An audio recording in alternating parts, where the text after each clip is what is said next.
Wow. ¿Estamos preparados para la palabra de Dios? ¿Estamos preparados para la palabra de Dios? Eso. Así es. El reino de los cielos sufre violencia y solo los violentos lo arrebatan. Amén. Hace unos años me vi una película. ¿Le bajas un poquitico, por favor? Gracias. Y me la puedes cambiar también, por favor. Gracias. Hace unos años me vi una película que se llamaba Hombres de Honor.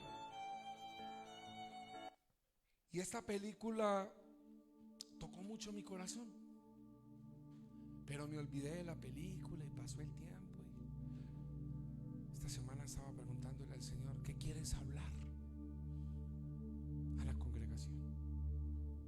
Y se me viene una escena de esta película y empiezo a indagar sobre la historia que relataron en esa película. Y resulta que la historia era una historia real, muy real. Y te voy a contar un poco de la biografía de este hombre. Se llama la historia de Carl Brasher. Repita conmigo: Carl Brasher. Qué manes gringos hay acá. Brasher. Dice que Carl Brasher nació el 19 de enero de 1931 y muere el 25 de julio del 2006. Fue el primer afroamericano en convertirse en maestro de buceo de la Marina de los Estados Unidos de Norteamérica en 1970. Ahí pueden ir mirando las imágenes. Corrían los años 50 y en el sur de Estados Unidos la segregación racial se extendía a casi todos los ámbitos de la vida cotidiana. En esa época difícil y en un medio más que hostil, la Marina norteamericana, este hombre, Carl Brasher, un joven negro de origen humilde y escasa educación,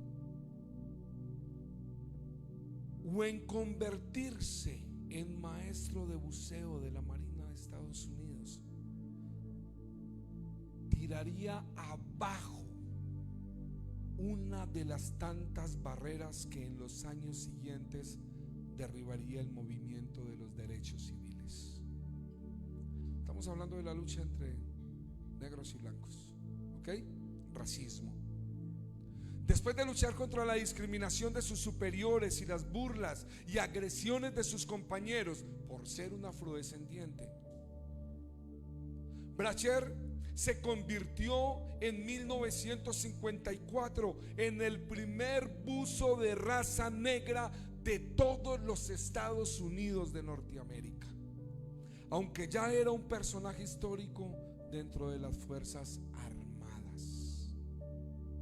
Brasher, nacido en el 31, el sexto hijo de un total de 9 en una familia de campesinos del estado sureño de Kentucky, con 17 años y habiendo cursado solo hasta séptimo grado, se unió a la Marina en 1948, el mismo año en que el presidente Harry Truman abolió la segregación en las Fuerzas Armadas. Pero el lugar no era lo que esperaba. De pronto se encontró confinado a una galera donde sus tareas eran cocinar y limpiar. Lo recibieron en la Marina, pero lo colocaron en la cocina y en asuntos de aseo. Nada que tenía que ver con el ejercicio de la Marina. Las únicas funciones que eran asignadas a los marineros negros en esa época era cocinar y limpiar. Desde el principio sentí: eso no era lo mío, contaría años después Carl Brasher. Lo suyo, pensó, era el buceo. Pese a que esa actividad estaba vedada a los marinos de color negro, Brasher envió durante años incontables cartas en las que le pedía ser admitido en el programa de la escuela de buceadores.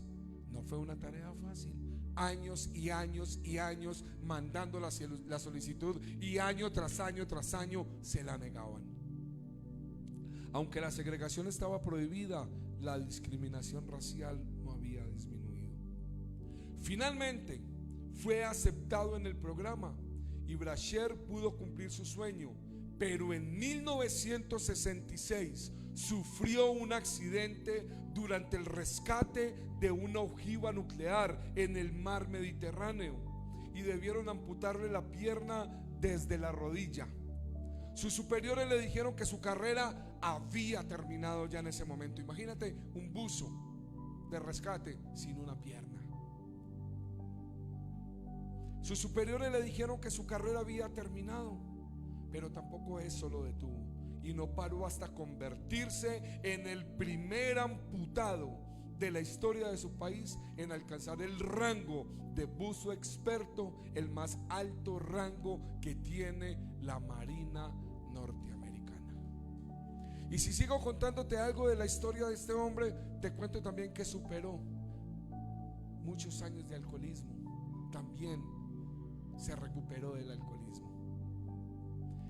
Y lo que quiero traer a este momento es: me sorprende mucho la radicalidad de este hombre, la perseverancia de este hombre. Triunfó sobre el racismo en Norteamérica, logró ser el primer negro en estar en las filas de la Marina, venció el alcoholismo. Aun cuando ya estaba haciendo buzo, pierde su pie rescatando una ojiva nuclear, y eso no lo detuvo.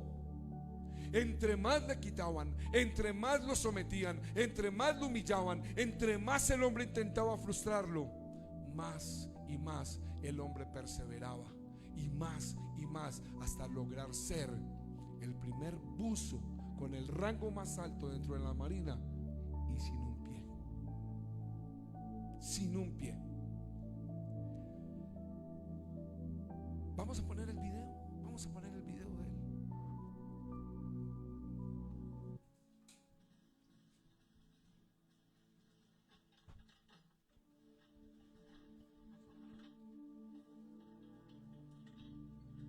Este es el de la película. El de la foto anterior era real.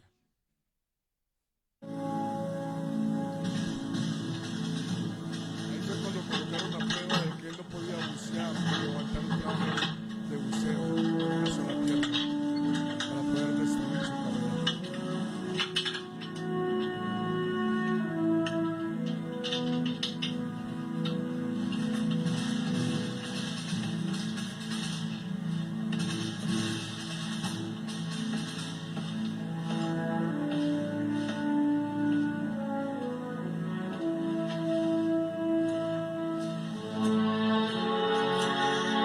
De la Marina, levántese. Déjenlo. Capitán, si recuerdo correctamente el manual de la Marina, se le puede ayudar al buzo a levantarse. Es mucho bronce para moverlo sentado, señor. Es cobre, jefe. No hemos usado bronce en 10 años. Y el nuevo manual indica que el buzo debe levantarse sin ayuda. ¿Eso dice el nuevo manual, señor? Y si puedo preguntar, capitán, ¿cómo lo sabe? Yo lo escribí.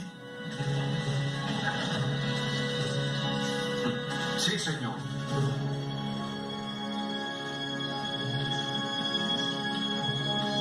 Buzo de la Marina, levántese. Delante de sus hijos, su esposa. Ahora acérquese a la barandilla.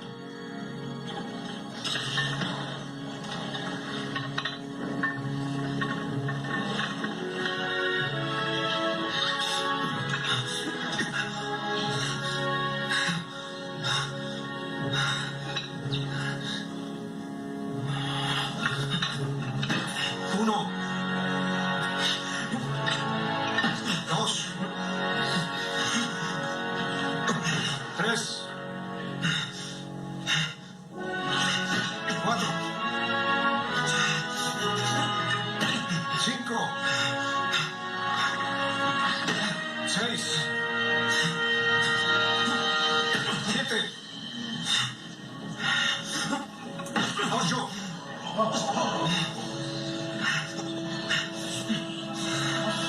Caballeros, su pierna. Por favor. Caballeros. Buzo de la Marina, descanse. Buzo, no obedezca esa orden. Almirante. Esta es mi tropa. Maldición, cocinero, mueve. Quiero mis 12.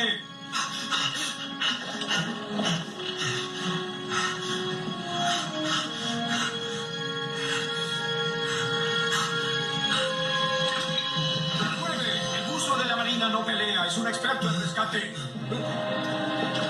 Mire, si algo se pierde bajo el agua, él lo encuentra. Si está hundido, lo saca a flote. Si le estorba, lo mueve. 11. Y si tiene suerte, morirá joven a 70 metros bajo las olas, porque es lo más cerca que estará de ser un héroe. No sé por qué alguien quiere ser un buzo naval. Repórtese en esta línea, cocinero.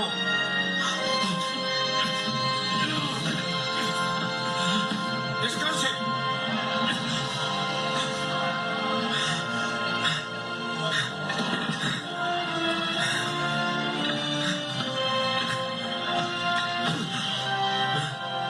Desvístan al buzo.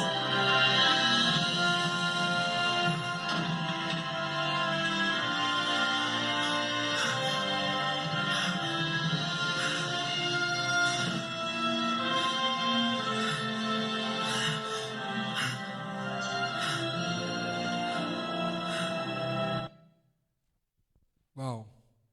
Y es muy sorprendente esto porque llega el momento en que sus fuerzas se debilitaron.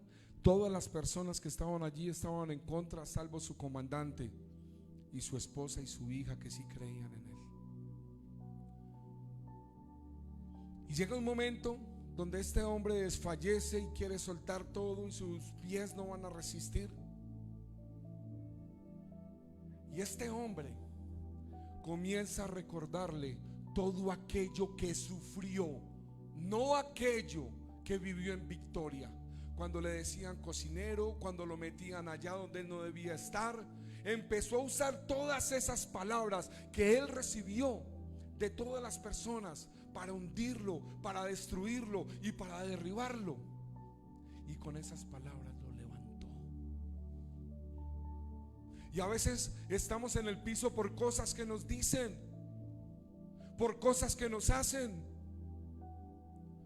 y ya estamos derrotados. Déjame decirte que para los que aman a Dios, todas las cosas les ayudan para bien. Pero yo quiero decirte esta mañana, esta tarde, ¿cuáles son tus fundamentos? La vida de este hombre estuvo fundamentada en la perseverancia. Siempre creyó en él, aunque nadie creía en él. Siempre creyó en él, aunque todas las circunstancias estaban en su contra. El perder un pie era suficiente para tirar la toalla. El que ningún hombre negro haya entrado a las fuerzas de la Marina en todos los Estados Unidos de Norteamérica era suficiente para desistir, quizás con la primera o la segunda carta que envió para ser admitido. Mateo 7, 24, 29. Todo el que escucha mi enseñanza y la sigue es sabio, como la persona que construye su casa sobre una roca sólida. Aunque llueva cántaros y suban las aguas de la inundación y los vientos golpeen en contra de esa casa, no se vendrá abajo, porque está construida sobre un lecho de roca. Sin embargo, el que oye mi enseñanza y no la obedece es un necio, como la persona que construye su casa sobre la arena. Cuando vengan las lluvias y lleguen las inundaciones y los vientos golpeen contra esa casa, se derrumbará con un gran estruendo. Cuando Jesús terminó de decir esas cosas, las multitudes quedaron asombradas de su enseñanza, porque lo hacía con verdadera autoridad. algo completamente diferente de lo que hacían los maestros de la ley religiosa. Familia, ¿dónde están tus fundamentos?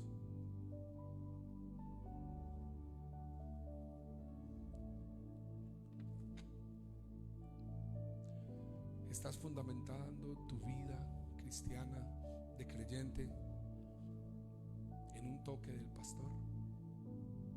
¿En una oración de liberación de la pastora? ¿Estás fundamentando tu vida cristiana en lo que pasa aquí en 1 o 2 horas? ¿Estás fundamentando tu vida cristiana por las palabras de un hombre? Porque cuando venga el río con gran ímpetu y no estés fundamentado en Jesús, sino en las palabras de un hombre, de un pastor, de un líder, de un apóstol, como un sacerdote, como usted lo quiera llamar, cuando venga el río con gran ímpetu, tu casa se va a venir abajo, porque estás siendo dependiente a un hombre y no a Dios. Maldito el hombre que confía en el hombre. Yo vivía una vida de religión.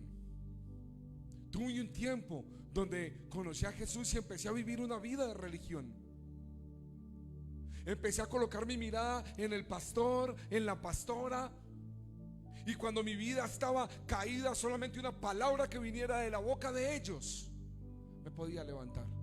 Ni siquiera cuando salía para que oraran por mí y venía otra persona que no fueran los pastores, yo no quería que me oraran.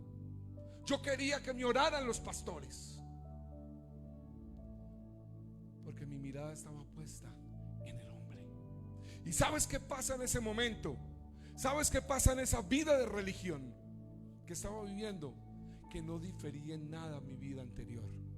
Porque antes yo llegaba, entraba a la cantina, me atendía el cantinero, pedía licor, me emborrachaba, me iba como una mica para la casa, drogado, borracho. El cantinero me recibe la plata y el dueño de la cantina se gozaba de las utilidades. ¿Qué difiere eso en una vida de religión? El borracho sigo siendo yo, el cantinero es el pastor y el dueño de la cantina es el apóstol. Porque cuando llevas una vida de religión, cambias el licor físico por el opio de la religión. ¿Y cuándo pasa eso? En un tiempo de religiosidad en mi vida, que colocaba la mirada en el hombre, en los pastores, lo único que entendí es que cambié de cantina, cambié de disfraz. Ya tenía un disfraz de cristiano que era aceptable ante la sociedad, porque el de borracho no es aceptado. ¿Pero en qué difiere eso? ¿Acaso no es más peligroso poner la mirada en el hombre? ¿Acaso no es más peligroso decir que crees en Jesús, pero necesitas que el hombre te lleve? Necesitas un toque del pastor, necesitas, porque el pastor es el ungido, porque familia, no difiere en nada, porque tus cimientos tienen que estar en Jesús. Y entonces viene la prueba, y es que el pastor que yo iba a ser prosperado, pastorcito mentiroso, y se te derrumba la fe, porque tenías la fe puesta ¿en dónde? En el hombre. Entonces, familia, ¿sobre qué estás edificando? ¿Sobre una vida de religión? Porque déjame decirte que si estás viniendo a este lugar, escuchas una palabra, dices amén, la recibes y sigues haciendo lo malo afuera, estás llevando una vida de religión. Estás viniendo para que con el opio que estás recibiendo acá por la religiosidad de tu corazón, te embriagues por un tiempo. ¿En qué difiere eso de una cantina? El traje y lo socialmente aceptado. Pero es que Jesús lo dijo: y por sus frutos los conoceréis. Por sus frutos. ¿Cuándo la congregación se convierte en una cantina cuando el que predica te está llevando a depender de él y no de Dios. Cuando el que predica te dice que si no vienes cada 8 días a la congregación, vas para el piso. Cuando el que predica te dice que no puedes estar en otra congregación porque te vas sin la bendición de él. Cuando el que predica, tú le dices que quieres irte para otro lado y dicen que eres un rebelde.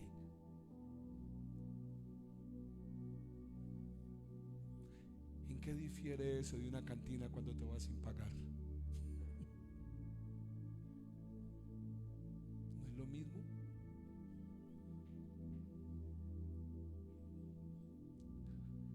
Cuando el predicador te lleva a Jesús, cuando el predicador te muestra a Jesús y cuando el predicador te enseña que el milagro depende de tu corazón y no de nadie más, entonces te está llevando a una relación con Dios. Y sea aquí o que consigas un trabajo en Groenlandia o en el Polo Norte, la presencia de Dios irá contigo. La bendición irá contigo.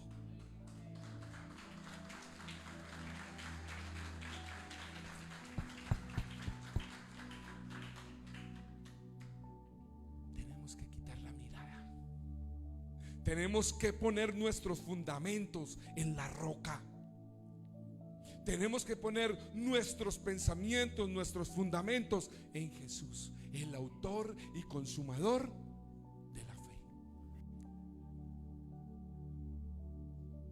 Yo viví esa vida de religión, por eso estoy muy seguro que muchos de acá la están viviendo, o la vivieron, o la van a vivir. La gracia de Dios es muy diferente a la gracia del hombre. Y todos quieren estar. Cuando uno vive esa vida de religión, yo quería estar cerquita del pastor. Yo le cargaba el bolso al pastor, como que no tuviera manos para cargarlas. Y pase por aquí, señor pastor, y espere, yo le limpio el púlpito, pastor.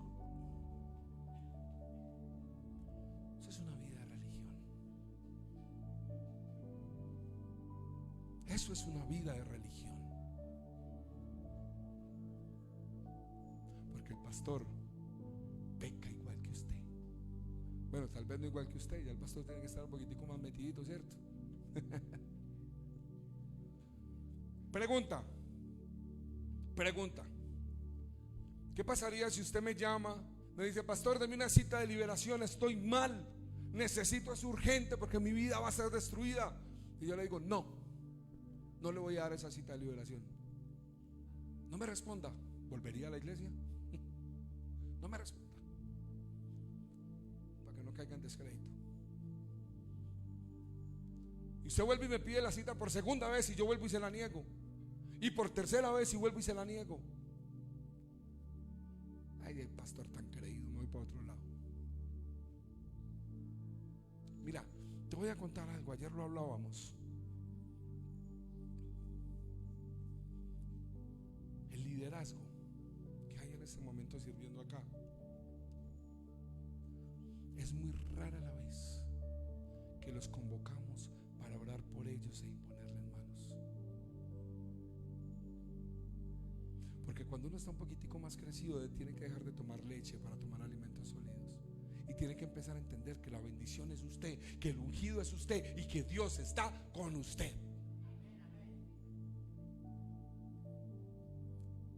Entonces hay un tiempo donde el bebé tiene que tomar lechita y hay que llevarlo. El bebé tiene que crecer. ¿Usted se imagina yo con 40 años y predicando con un chupo aquí colgado, con un babero? No queda bien, ¿cierto? Entonces llega un tiempo donde usted camina con el Señor, donde es guiado por alguien como un pastor, un líder, cualquier encargo de esos. Pero llega un tiempo donde usted se tiene que soltar y pegarse de la mano de Dios. Llega un tiempo donde no va a estar el pastor, no va a estar a la línea del otro teléfono, y entonces con la cuchilla en las venas, con el teléfono en altavoz, y si el pastor no me contesta, me corto.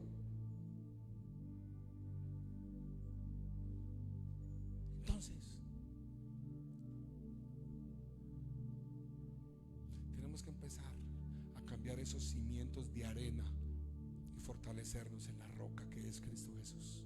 Aunque padre y madre te dejasen, con todo y eso, el Padre Celestial te abrirá los brazos y te acogerá en ellos.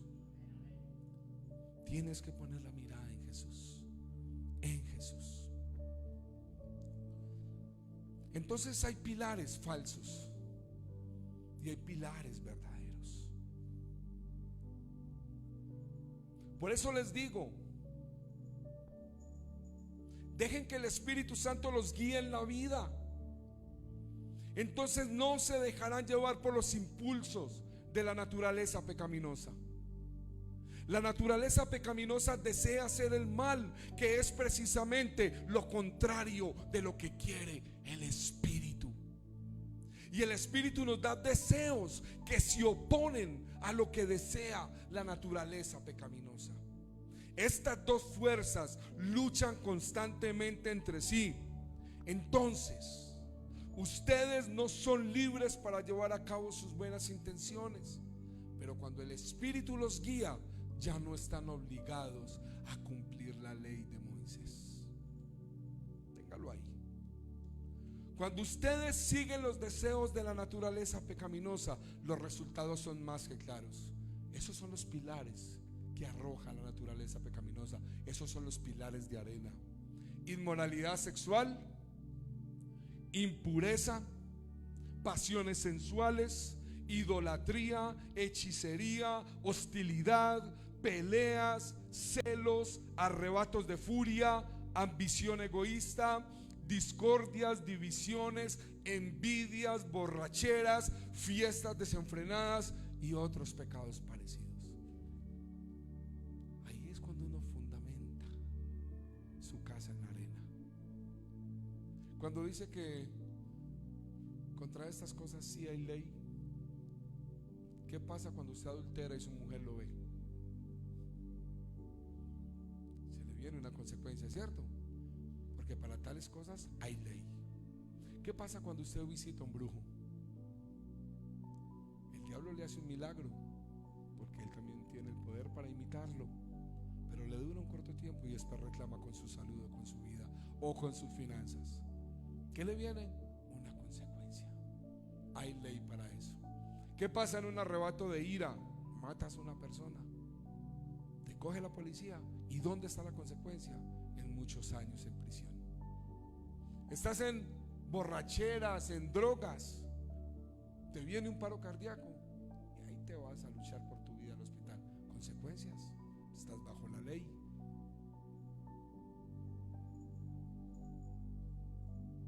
Todas estas cosas tienen consecuencias, porque son pilares falsos. Cuando viene el río con gran ímpetu, ¿qué queda de la casa? Nada, solo destrucción. En cambio, la clase de fruto que el Espíritu Santo da produce en nuestra vida los siguientes pilares verdaderos: la roca, amor, alegría, paz, paciencia, bondad, fidelidad, humildad, dominio propio. No existen leyes contra esas cosas. Pregunta: ¿te pueden condenar en la cárcel por amar? No. ¿Te cobran multa en el tránsito por ser bondadoso? No. ¿Te echa tu esposa por ser fiel? No. Contra esas cosas no hay ley. Y así venga el río con gran ímpetu, si estás fundamentado en la roca, tu casa no caerá. ¿Tienes la imagen? Tu casa no caerá. Los principios y la solidez que tengas, la radicalidad que tengas en la palabra de Dios te sostendrá cuando la adversidad quiera y amenace con destruirte. ¿Qué es lo que causa las disputas y las peleas entre ustedes? ¿Acaso no surgen de los malos deseos que combaten en su interior desean lo que no tienen. Entonces traman y hasta matan para conseguirlo. Envidian lo que otros tienen, pero no pueden obtenerlo. Por eso luchan y les hacen la guerra para quitárselos. Ese es el corazón del hombre. Sin embargo, no tienen lo que desean porque no se lo piden a Dios. Y aun cuando se lo pidan, tampoco lo reciben porque lo piden con malas intenciones. Desean solamente lo que les dará placer propio.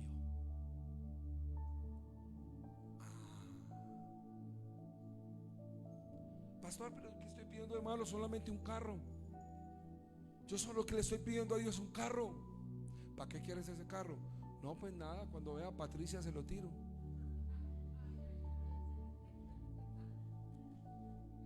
Cuando pida una bendición, revise su fundamento. Cuando le clame a Dios por algo, revise cuál es la intención de lo que está pidiendo. Sea sincero con su corazón. Llevo mucho tiempo pidiéndole a Dios, pero nada. Ay, cuando a mí me dicen eso, yo digo, ay, ay, ay. Ay, ¿cuál será el deseo que hay en su corazón? Porque engañoso es el corazón del hombre. Engañoso.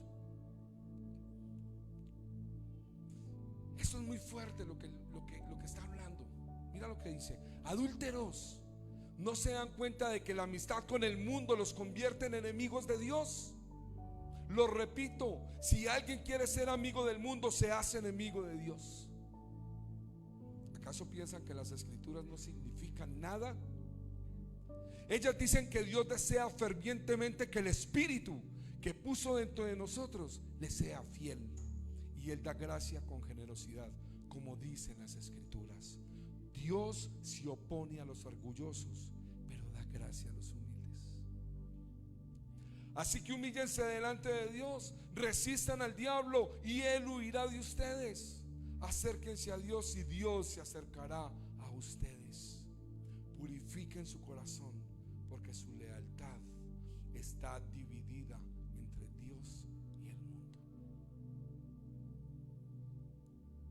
Familia, si estás experimentando destrucción en alguna situación en tu vida, esa parte que se cayó, esa parte que se derrumbó en tu vida, no está cimentada sobre la roca. Porque si estuviese cimentada sobre la roca, aunque viniera la prueba, aunque viniera el divorcio, aunque viniere la necesidad, aunque viniere la opresión demoníaca, permanecerás firme. Porque nadie edifica sobre la roca. Nadie que edifica sobre la roca sufre derrota alguna, porque Jesús es victoria. Yo no los veo muy convencidos, porque Jesús es victoria.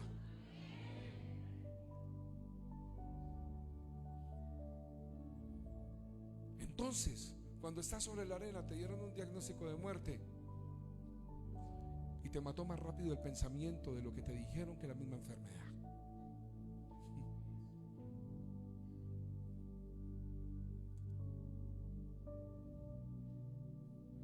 Pero si estás sobre la roca, Hebreos 11:1, es pues la fe, la certeza de lo que se espera, la convicción de lo que no se ve. Y aunque te digan que tienes una enfermedad de muerte, no la vas a recibir y te vas a mantener firme, porque Cristo derrotó la enfermedad por ti y por mí en la cruz.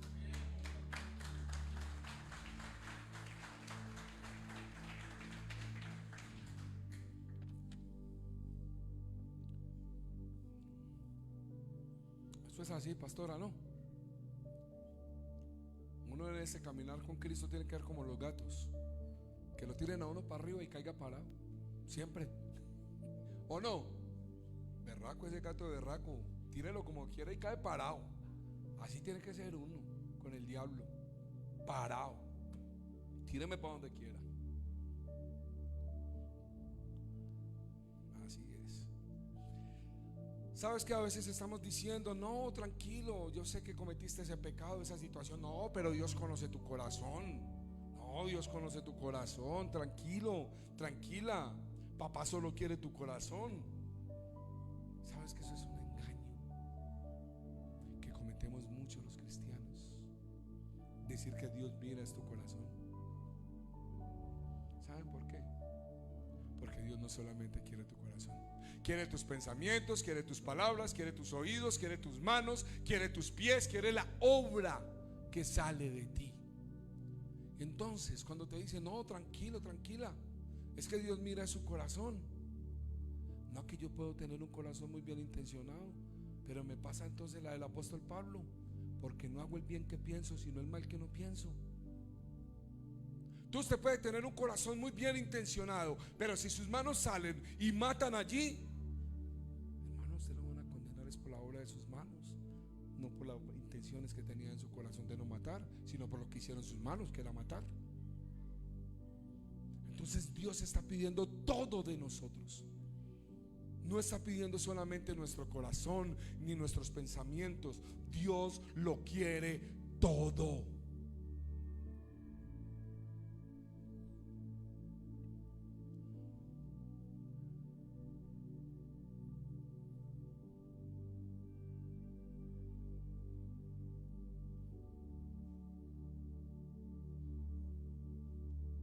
Jesús dejó un legado. Y voy terminando con esto.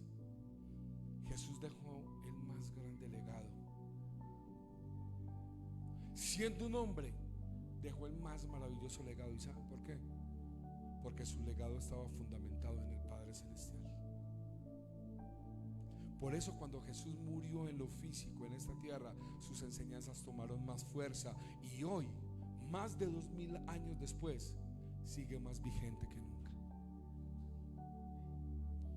Cuando el legado que queremos dejar a las siguientes generaciones, tú y yo, no se basa en Jesús, dando testimonio con nuestra vida de su amor y de su poder, entonces cuando tú mueras y yo muera, lo que hicimos morirá con nosotros. No es más. Pero cuando tu legado se fundamenta a través de la roca, a través de la palabra de Dios, y pasarán muchas generaciones, y el legado que Jesús dejó en tu vida permanecerá para las generaciones venideras. Pero tenemos que fundamentarnos en la roca. Tenemos que quitar la mirada del hombre. Tenemos que meternos más en la búsqueda de su presencia. Tenemos que mirar más nuestro corazón y menos en los que hacen los demás afuera.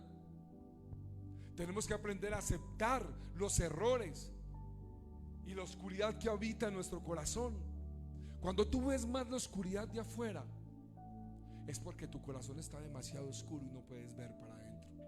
Preocúpate cuando tu corazón se incline más por criticar al que está afuera que para criticarte a ti mismo. Dice la palabra, no Willy, para que después no me cargue conmigo. Oh, hipócritas, que miráis la paja en el ojo de tu hermano y no podéis ver la viga que hay en tu propio ojo. Busquen en sus corazones, no busquen en otro hombre. No lean la Biblia por pura religiosidad. Si el Espíritu Santo no está contigo leyendo la palabra, solo estás leyendo literatura, nada más. No va a transformar tu vida, no va a pasar nada en tu vida si el Espíritu de Dios no está contigo para revelártela. Y para que el Espíritu de Dios esté contigo, tienes que empezar a caminar en los frutos y empezar a morir en las obras de la carne.